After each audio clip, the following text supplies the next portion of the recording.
22, Carl here. So clearly this isn't ideal. This is my beloved Ben Harber PT-17 Stearman. I wanted to give her a little send-off and let you guys know what was going on with her. Some of you might remember that this plane had a maiden flight at Flite Fest a few years ago, had a mid-air collision, top wing got ripped right off, and she just kept on flying.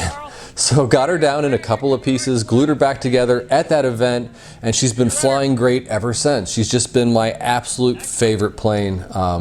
She does everything I want her to do.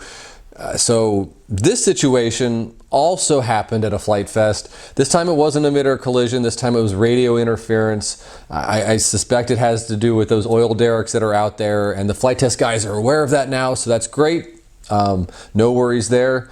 She definitely could be fixed. It's foam board. That's the great thing about foam board. This could easily be fixed.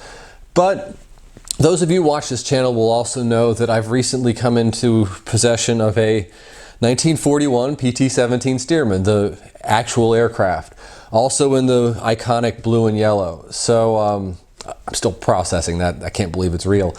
But I'm going to use this as an opportunity to start from scratch. I'm going to build two versions of Lucille, and it's one of them will be a 100% from Ben's plan, so about a 40-inch wingspan, and that model will be a gift for my Uncle Neil to commemorate Lucille, and just as a thank you. I can never say thank you enough, but yeah.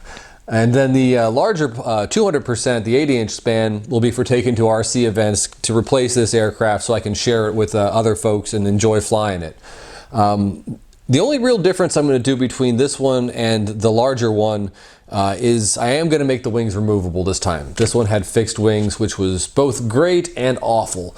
Great in that it was really easy at the field, but kind of a pain to get to and from the field, right? So the new version will have removable wings. I'm also going to do the CAD for the Pratt & Whitney R985, the big 450 horsepower engine that Lucille has. We're going to put a 3D printed version of that on both of the models we're going to build. And if you're watching this video way in the future, those files will be available on my Thingiverse page if you want to print and use them too. So that's really all I wanted to do today, is just kind of give this plane a send-off, give a quick announcement about the two new Stearman that are going to get built, and yeah, that's it. So till next time, everybody, thanks for watching.